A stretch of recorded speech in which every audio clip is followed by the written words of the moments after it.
Welcome to episode 79 of Crave the Book.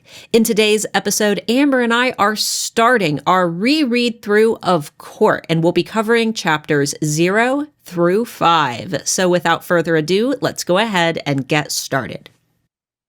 What is up, guys? Episode 79. We are a little bit delayed because we wanted to wait until Amber had her physical copy of Court, which I shipped all the way from the U.S. to the UK, yes. and the box got very beat up, but Court arrived safely. The book survived.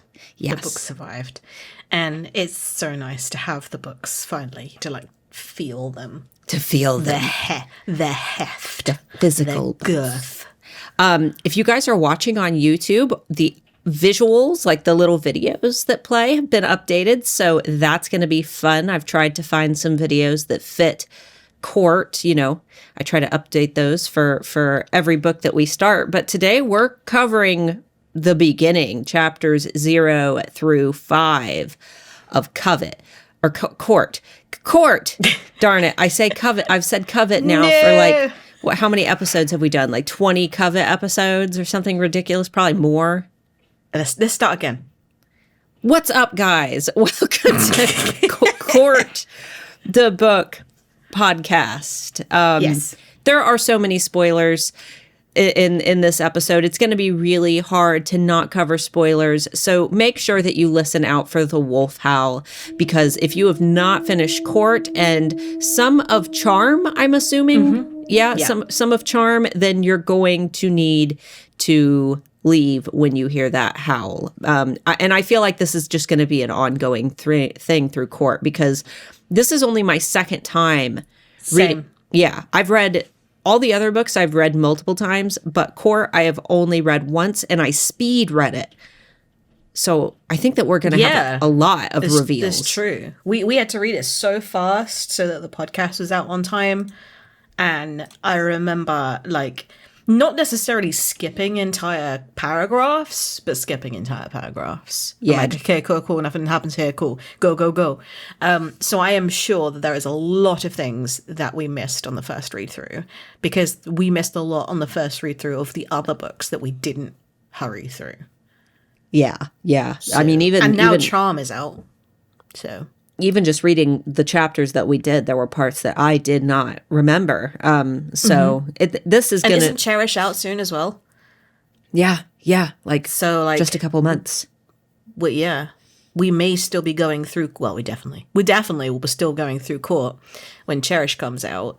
So we might even have, even more, moments. Yeah. So... When we started off, in fact, Amber, I read these chapters last week. Why don't you kind of lead the discussion, since you just read where it starts off? That way you can kind of jog my memory. Yeah, so chapter 0 is actually from Hudson's point of view. And it's very confusing unless you read the tiny writing that says Hudson. But he is in his room, and kind of Grace is in a bit of a catatonic state. She's a bit in shock, where she's not really moving, not really replying to him. He's asking all the questions, and she's just not saying anything. And there's a moment where he runs off to shower because he realizes that he's still just covered. Oh, yeah. He's and I pointed out, he still has gore from the first little bit of fighting that he did in the pit to win money.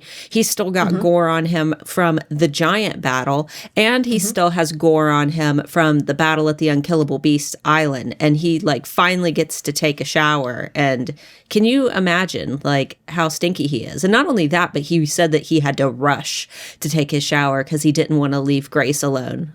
Yep. That requires more than a quick shower. That's some scrubbing. Yeah. Some deep tissue massage scrubbing. Yeah. Because I bet he aches as well. Where when you've been really active, but because you've been so busy, you've not really noticed how active you are. And then the next day, you feel like you're dead. Yes. Yes. I'm imagining, like, it's particularly worse for him because, I mean, I get that from, like, 1 hour of paintballing and he I'm exploded everything on the island. And I literally hide in a tunnel the entire hour. Yeah. He's really trying to, like, warm Grace up, though. Yeah, but, well, the problem is, right, she got a tattoo not 8 hours ago. Yeah. She hasn't put any, like, nappy rash cream on it. She's not cleaned it. She's not even worn any cling film on it. She's been out in the sun. Ugh, that tattoo aftercare is terrible. Oh, yeah. It's going to be all, like, grey and craggly. And crusty and itchy. Yep. Yeah. Definitely smudged. Oh, yeah. Yeah. This is not how you take care of a tattoo for all of our youngins. Our tattooless youngins who are listening. And it's not like it's like a big fat off black cross or something. It's like a really intricate and dainty tattoo that can be so easily just, oh, there's a little scratch on it and now it's scarred forever. She's not looking after her tattoo at all. Yeah. And now she's in this catatonic state. And she's literally just waiting for this group chat that we get actually a little bit of an insight to this group chat in the Katmere guide. Oh, yeah. That they have going. A little group chat. This is the first time she's mentioned that there's kind of a group chat. And I'd like to think that it's like our version of like 21st century group chat where we just send meme and GIF continuously until we die. It would be so funny to make a more realistic like group chat between them and incorporate like the GIFs in. Mm-hmm. Like emojis are dead. Oh yeah. You got to respond with GIFs. Hudson. She's waiting for like news on Flint, wasn't she? Yes. They're waiting on news from Flint. They were waiting on. I mean, they brought Luca's body back. Hudson is. He just seems like he doesn't know how to help at this point. He turns on some music. Nina Simone. Like, and I don't know whether you've ever heard like Cinnamon, but that does not make me calm down. That has like a nervous, anxious tone to it. Like it doesn't stop. You want some water? And like all of this, and they realized that they've got to have their priorities straight, and of course they had to shower first before they got boned down. Oh yeah. Hudson kind of realizes the only way to get Grace out of her stupor is to smash faces. Honestly, like I think that it could go both ways here. I'll touch on that a little bit later because I have a future point. Because it really shifts because in this chapter it's Hudson who's trying to connect with Grace. Mm-hmm. But then later in the chapters it's Grace who's trying to connect with Hudson. It's a really weird kind of shift in their the emotions. thing is, well, when Grace is not being like communicated to, that's like Hudson being really self-depreciating, self-centered, quite selfish in the way that he's acting. He's not including her. Grace in this moment, she's watching her phone and she's waiting for things, and he could join in on that by message her on the group chat if he wanted to. Like Grace is looking at her phone. She's not ignoring Hudson deliberately. Right. Whereas Hudson, in his moment, was definitely pulling away from Grace, almost saying, like, no, I don't want you to be included in my issues. My stewing. And, like, I have that all the time. Like, I'm always looking at my phone. Always looking at my phone, whether I'm working, whether I'm doing just general social media, whether I'm talking to, like, a friend or my nan has messaged me and I've not heard from her in a very long time. And my husband is right there.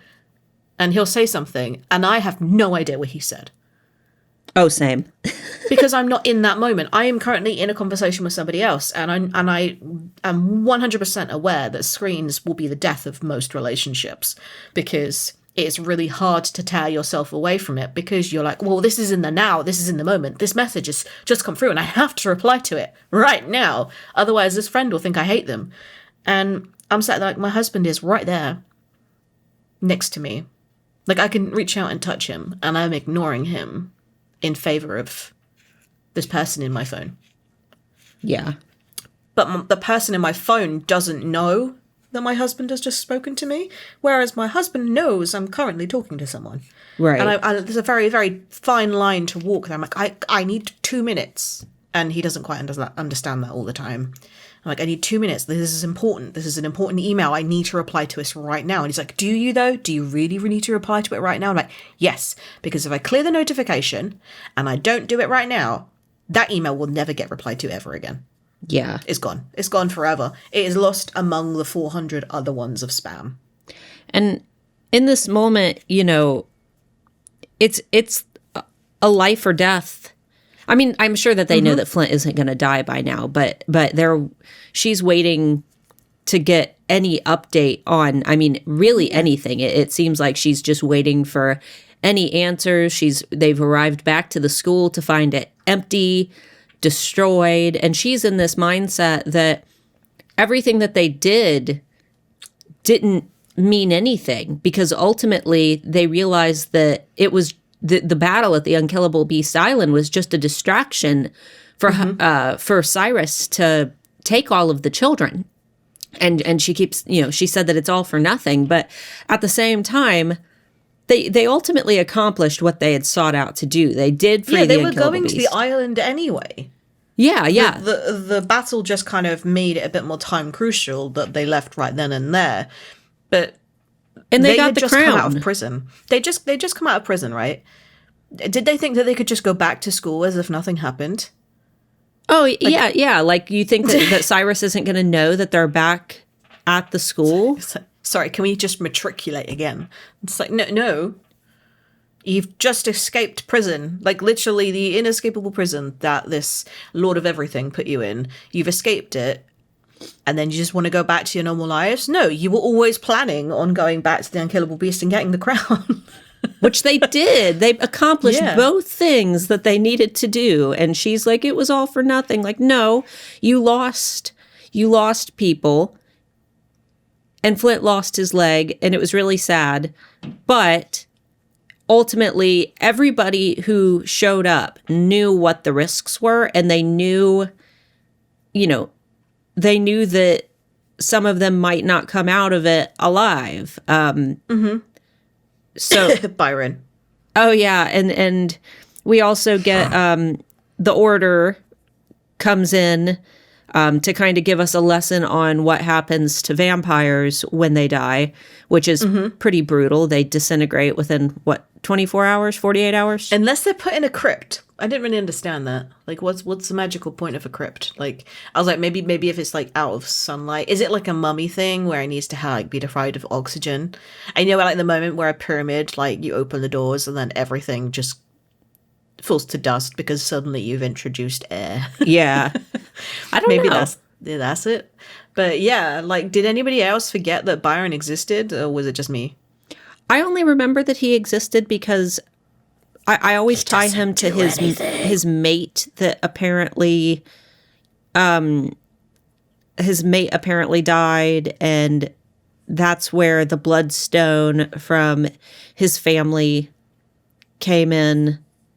It was a gift from Delilah to Byron's family after Byron's mate died. So It's lovely. He's kind of he's definitely faded in him and Liam.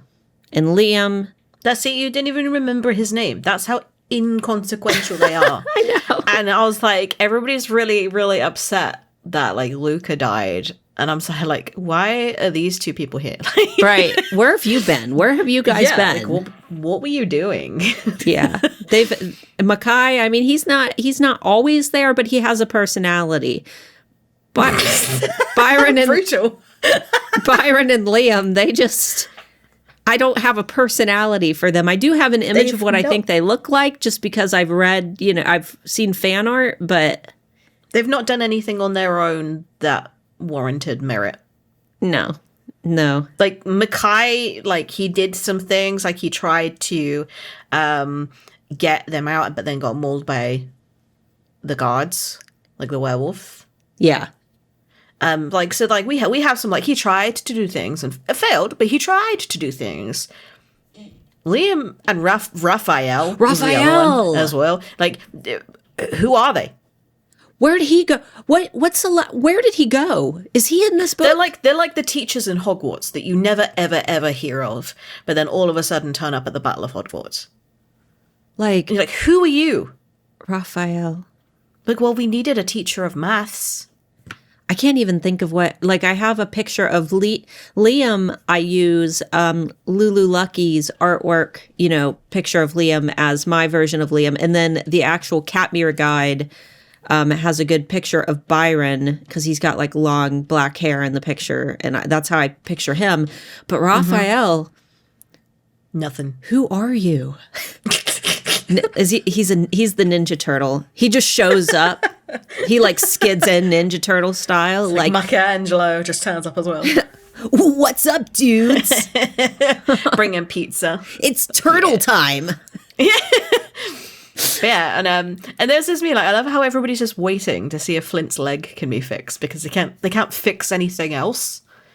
Like, everything else is insurmountable. They can't get the children back. They can't get Luca back.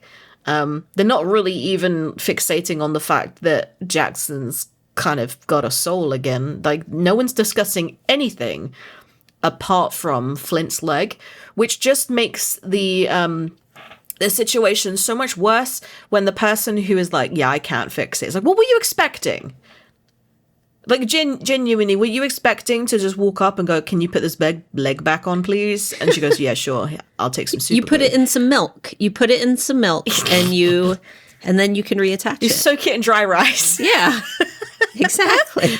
But I'm just saying, like, you put so much pressure on both Flint and Maurice, and also the fact that Grace did everything she possibly could to save Flint's life and unfortunately said that the leg was not salvageable. Why are you returning back to the dead horse?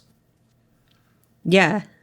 Like, it's not going to be fixed. So you're putting so much pressure on a problem because it is the only thing that you can focus on right now, because you can't fix anything else.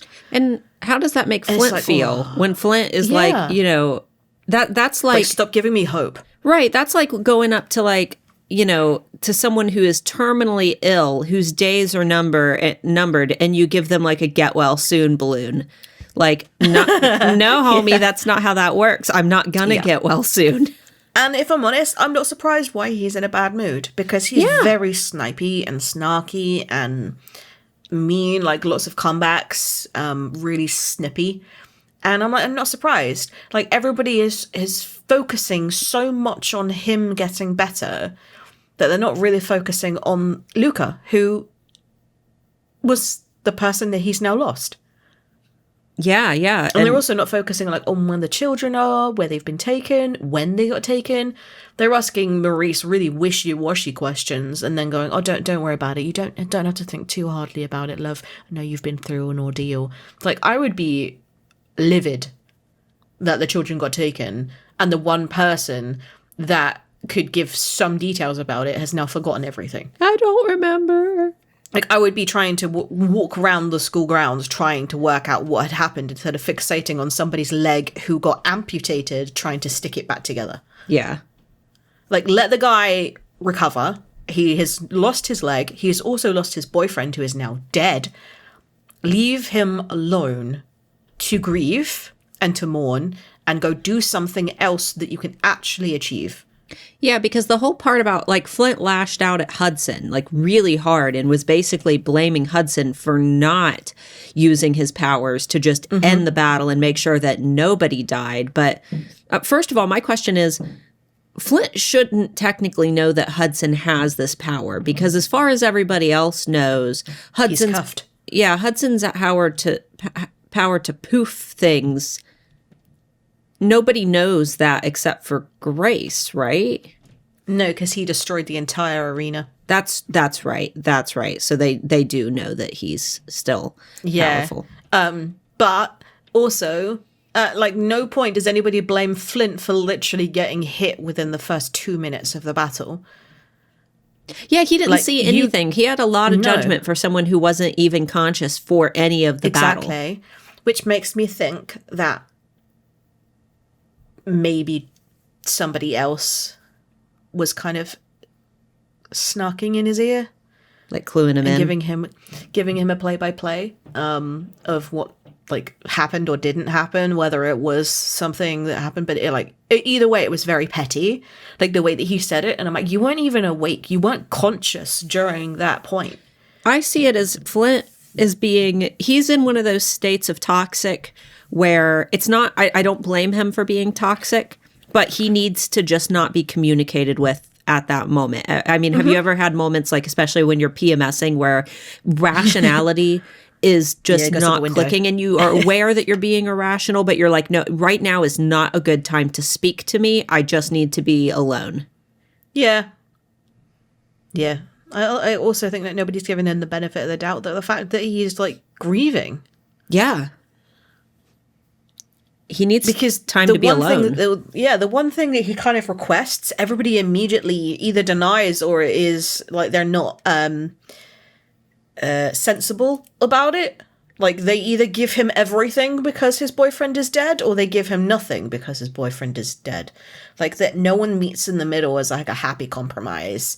No one's really thinking about how Flint feels in this situation. It's all about like the tension in the room just keeps ramping up, and no one's actually speaking to each other on a human level. Yeah, and not only that, but the whole thing about, I mean, it is insensitive. Whether or not it was a good idea to invite Lucas' parents to come retrieve his body, I understand the risks there and why Hudson is saying, like, we can't invite them to come here. Mm-hmm. I think that, having them come to pick up their son's body was important.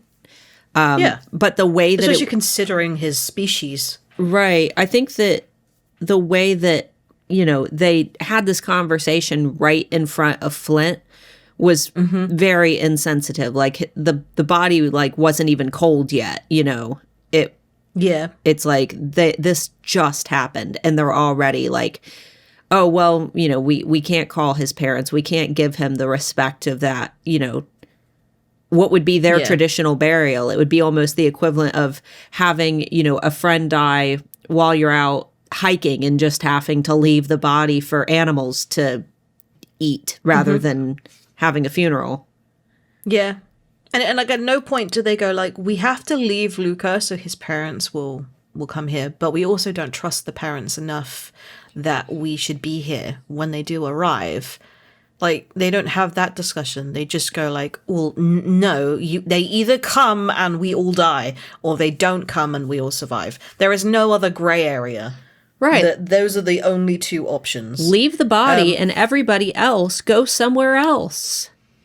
Yeah, but also at no point do they consider the fact that even if the parents are on Cyrus's side, all of that will absolutely go so far out of the window because their child is dead. If anything, it should help their case more. If this was me, I would round everybody up, including Flint, who we know can walk when he's in his dragon form. I would leave Maurice. I would round up all, everybody who's still alive, and I would go straight back to the Giants city and go, because Vander at this point is probably very, very much like indebted to Grace and Hudson for helping him escape so he can return to his wife. I would say that their best case scenario would be to go there to seek refuge, even if it just temporarily. Also, they're giants. Nobody's going to fuck with them. Yeah. I mean, we saw the Goliath battle. Yeah, like they could totally hide out, just for a little while to get a plan, and then Lucas' parents could come pick up the body. Mm-hmm. Yeah. Like, it doesn't have to be at the school. No. They could leave him somewhere, like, where they could pick him up. They also could go and just take him home. Yeah, the order, they seem to be, well, they seem to be able to travel quite quickly. Can't they just like leave, like a baby on a doorstep with a note? just leave the body on the parent's doorstep with a little note that says, "Sorry." Yeah. I feel sad like no one really just actually thought about it. It was all knee-jerk reactions. But then I had to remember that they're like 17 and panicking years old. Yeah. So eventually they do decide, okay, yeah, it is probably the correct thing to do to at least inform the parents that their child is dead. I'm like, good decision. Well done for being adults there. So Jackson, for some reason, can't take that phone call in the room, even though everything else has been like literally close quarters in a single room and everybody said things that they shouldn't say.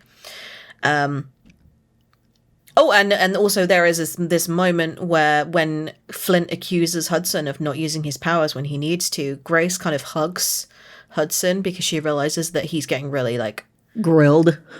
Yeah. And all of a sudden when she opens her eyes, everybody in the room hates her. Yeah. And I think for the next couple of chapters, that's quite apparent when nobody really trusts her to be on the collective side. They know that she will always side with Hudson. And I'm like, he's a fucking mate. Yeah.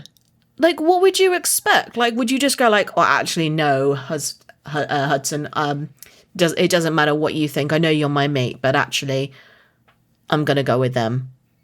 Yeah. She went to prison for him. Yeah, it was just silly. So yeah, Jackson leaves the room to go and take this phone call. And then Maurice lets the bomb drop the bomb, just lets the cat out of the bag, whatever the idiom is, and says that actually the kids weren't taken as leverage. Cyrus has taken them to drain their magic. And essentially, I think Macy says that magic is connected to people's soul.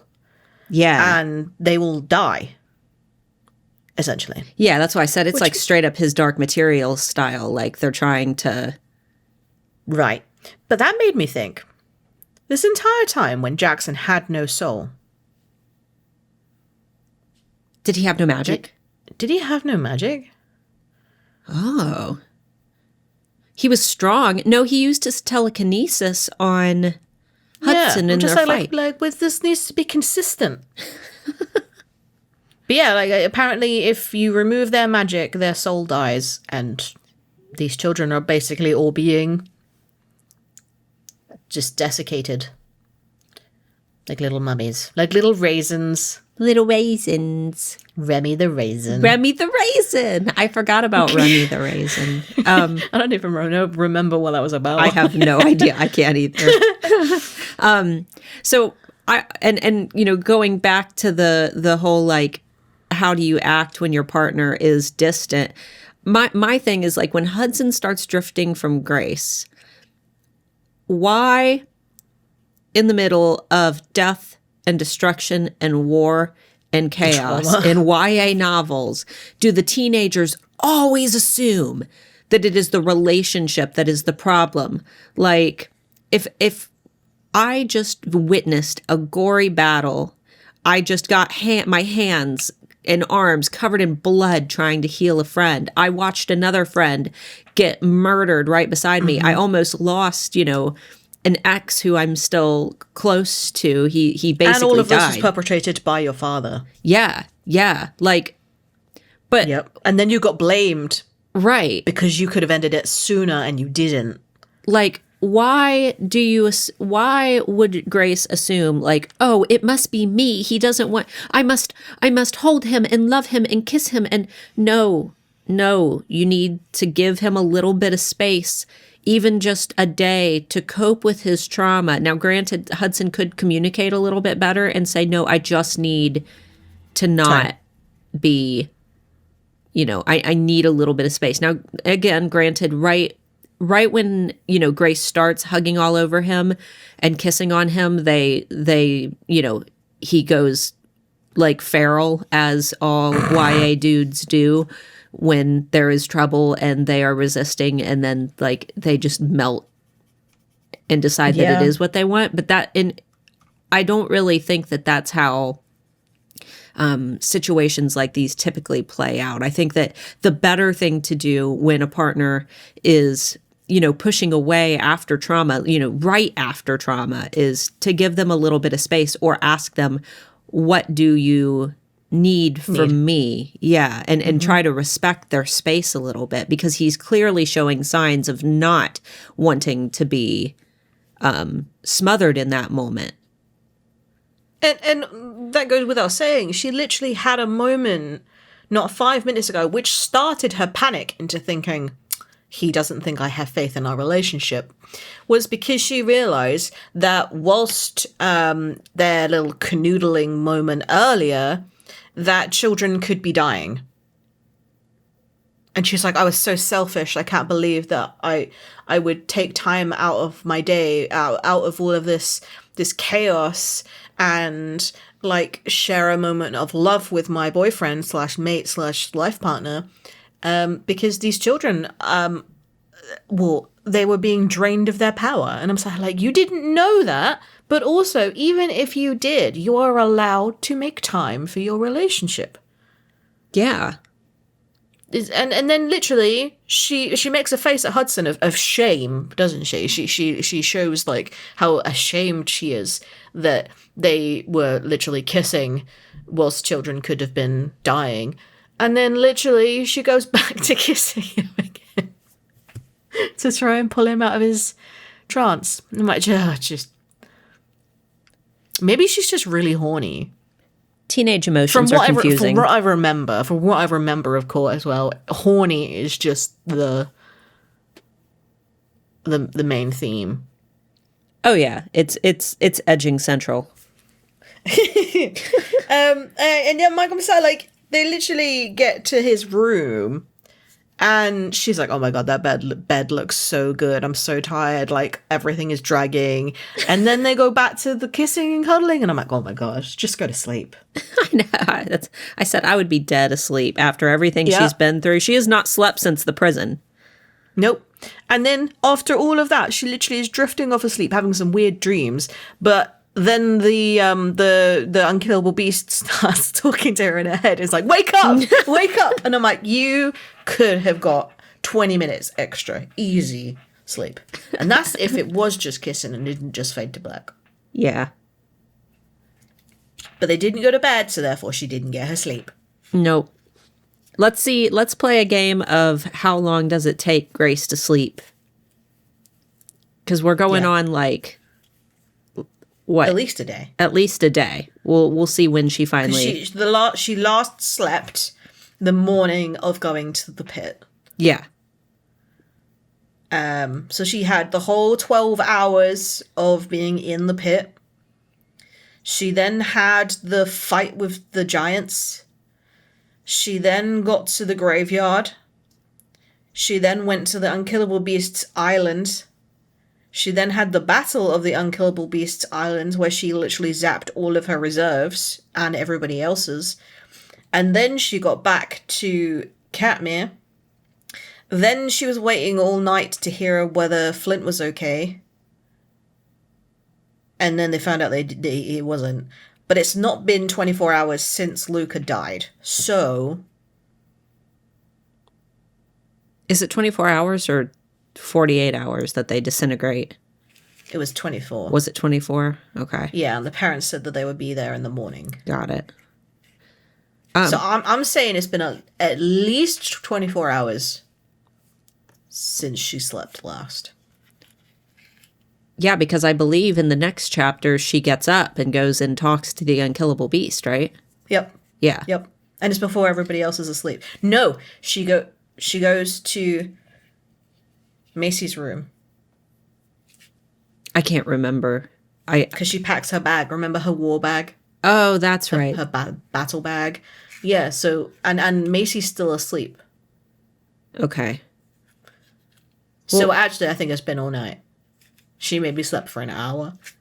That's not enough. We will continue on this story in episode 2. It's not how human beings survive. So let's get into spoilers. If you have not finished Court and probably a little bit of Charm as well, maybe we'll wait and we'll let you know when we get back to when we get to the charm part. We'll do a separate spoiler warning because I know some of you have read Court, but you don't have access to Charm yet. So we'll start with Court and then we'll let you know when we get to Charm spoilers. So I want to point out, if you finished Court, you know, in the next few chapters, you know that Maurice ends up being a bit of a little rat. She has snitched to Cyrus about the kids being at the school. But I want to, you know, rereading the chapters and now knowing that she betrays them, her behavior is kind of odd. It's very, I don't know. She told them way too much about what Cyrus was doing for someone who didn't have to. But it's clear that she wanted them to stay at Katmere, where Cyrus would be able to get them, obviously, because she said, you know, stay at Katmere where it's safe. But she just disclosed a lot of information that if she had really not wanted them to know what Cyrus is up to, she could have just not told them that, you know, that Cyrus had come and take the children. And didn't she also chime in on the part about Cyrus, like, siphoning the magic from the kids? She's the one that told them. Yeah. Like, she kind of blurted it out, and then Macy was like, oh, we thought that they were using them for leverage. And then I think Maurice kind of goes, no. Well, during the battle that I absolutely don't remember anything else about, I remember them talking about how they were going to siphon the magic. And I'm like, that's a really weird detail to remember. Yeah. Like, a really weird. Yeah. Her behavior is very odd for somebody who is betraying them. And I'm wondering, is it that she's betraying them, or is it that she's afraid that she will be killed if she doesn't? Is it more of like she's got a gun to her head, and she's just trying to do what she can to comply with what Cyrus wants, so he's not compelled to pull the trigger? Well, there's that moment where they're talking about Luca's parents and how they don't trust the fact that they won't try and harm the kids. And Maurice goes, well, they won't try and hurt me. And then apparently she tries to make it sound like unsure as to whether her statement could fully be correct. But the way she says it, like, you wouldn't say that. Mm-hmm. Like, if you believed that actually Luca's parents could be on the other side, if you were truly honest with yourself and the team you were on, and they were on the opposite ones, either way, either Luca's parents will turn up and screw you over and say, no, you're clearly on Cyrus's side. Or if they are on Cyrus's side and you're not, they're going to turn up and also tell everybody that you're on Cyrus's side. Yeah. Like, it was a very big hope to just not be noticed. And she does get noticed, doesn't she? Like, I think Luca's parents kind of let the cat out of the bag. Are they the ones who do it? Because they kill her. Ah, okay. Yeah, I couldn't remember it. Yeah, they immediately kind of, everybody's like, whoa! And they're like, she's been feeding information to Cyrus this whole time. She told them where you were. Yeah. And then that's when the werewolves start coming. Yeah. And I think that the parents literally pick up Luca's body and, like, fade. Yeah, they just bounce out. But yeah, like, I think that this whole time Maurice has been, like, hurt and saying that she's not at full strength. I think it's an absolute lie. Grace has been feeding her blood, and I think she's absolutely fine. She's like, building herself up to do something. Well, Macy said, we will not leave you. Like, she's like, you know, Maurice is talking to the kids, you know. No. Like, there's, like, apparently, like, scratches and scars and bruises all over her that have not healed yet. Yeah. And these kids are saying, like, oh, well, it's testament to how hard she fought in the battle. And I'm like, because they've not healed yet? And I'm like, it's very bizarre that there's no healing of just scratches. Maybe she's making herself seem more weak than she really is and more damaged. That way it compels the kids to stay, since Macy's already told her that they won't leave her. So she's trying. Because there was that moment where Hudson was, after that fight, had like 2 pulls of Grace's blood from the wrist, and she said he immediately looked better. Yeah. Like he regained some stance. He wasn't wobbling on his feet. At no point has Maurice showed signs of getting better, even though she's had 2 bottles of blood so far. So I think they're fake. Yeah. Yeah, I think she's just, because Macy has said, we're not leaving you behind, she's using that to her advantage. Mm-hmm. Yeah. She's using their charity and their human being side, where they are not willing to, their compassion. Yeah. The bitch. Yeah.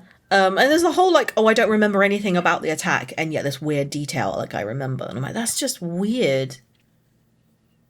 Yeah, that was very much an oopsie detail that she didn't mean to disclose.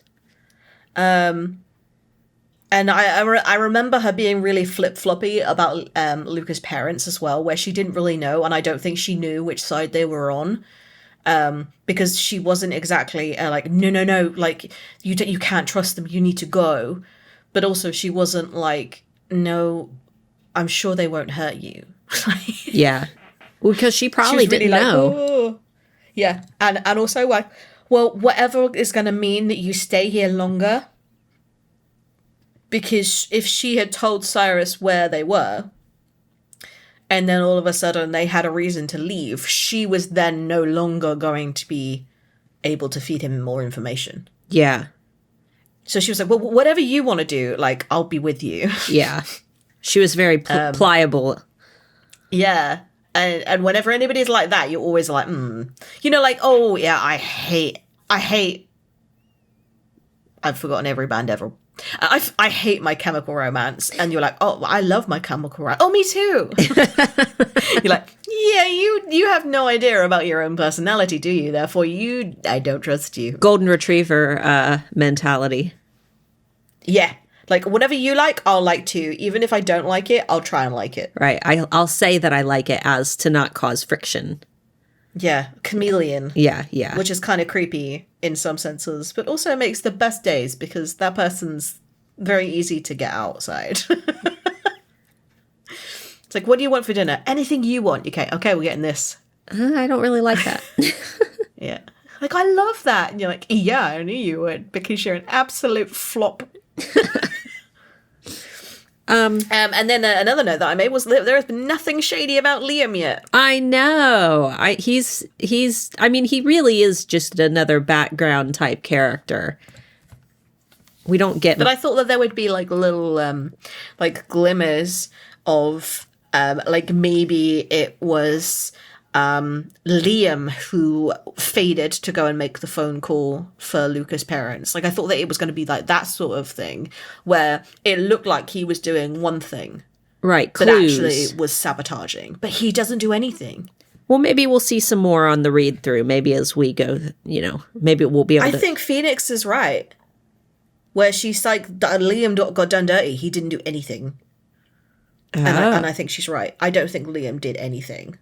Because the way that he like tried to plead with Jackson during his death scene was very much like I did not do this. Right. Normally, if you've been caught and you know that you're going to die no matter what, it's better to just be like, you know what, I did it. Like, because what do you do it again? Right. Like, you have nothing to lose. But he up until the point that he died, he was still just adamant. I didn't do it. It wasn't me. I didn't do it. Yeah. And I'm really intrigued to see whether we spot any more moments where like nothing happens with Liam, or there are shady things that we're like, oh.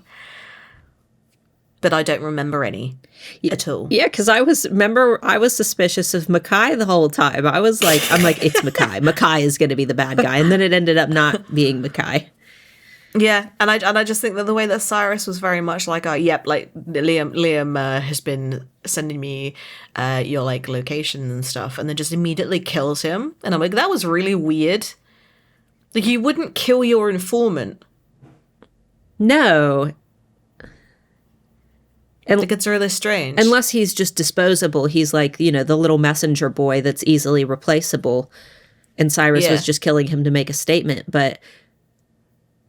I don't know. I think I'm hoping that we get some more information here in Cherish. Yeah. And then my final point, which is a bit about Charm. So if anybody's not read Charm yet, pop out.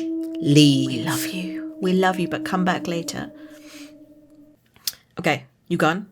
Are you leaving yet? Are you gone? So the chapter 0, where Hudson is talking, he's saying how he doesn't want to go back to the shadows. He's been there all along, and it sounds really like, oh, where was me? I lived in a crypt when I was a child, and I'm super sad about it. I don't want to go back to the dark dungeons. But actually, I think that he's talking about how he doesn't want to go back to the shadows. Like the shadows. And it made me feel really confused because he really liked being there. I know, he was a teacher. He had they had a whole life. They had friends. It's weird that he doesn't even reflect on what became basically a family to them. No. I wish, and that just kind of tells me that maybe Tracy hadn't had a huge plan for all of the little events that took place in Charm when she was writing Court, which is, that's fine. I think that it made it more fun that she had the freedom to just go crazy and write whatever she wanted. But I would have loved to have had some little hints about like Smokey or, their life there. But it made me think that maybe it wasn't the shadow realm that he was talking about. Maybe it was the way that he poofs himself and goes to the darkness. He's not ready to go there yet. Yeah. Because the way he said it was very like absolutist, where he was like, if my father captures me, there is no way that I'm being taken alive, kind of. Yeah, like he'll end himself there. He's not ready to. He was like, yeah. Right. Yeah. So it made me think that Hudson's got this end game in his head. Yeah. That if it was a choice between being with Grace, not being with Grace, or dying, he'd kill himself. Yeah. Yeah.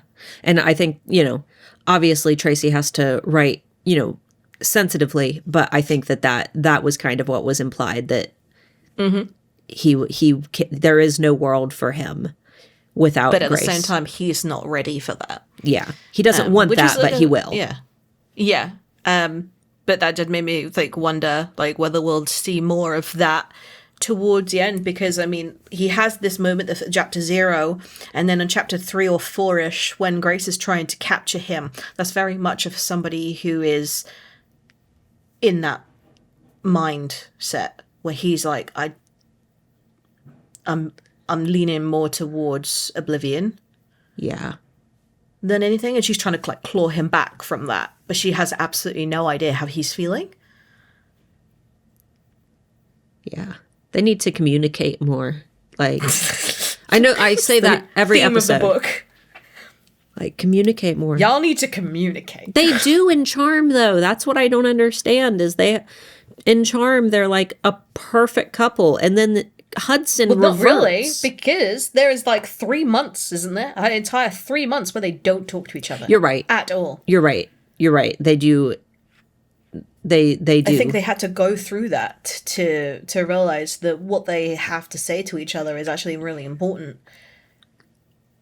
And even then, Hudson still didn't tell her that he was her mate. He still didn't tell her,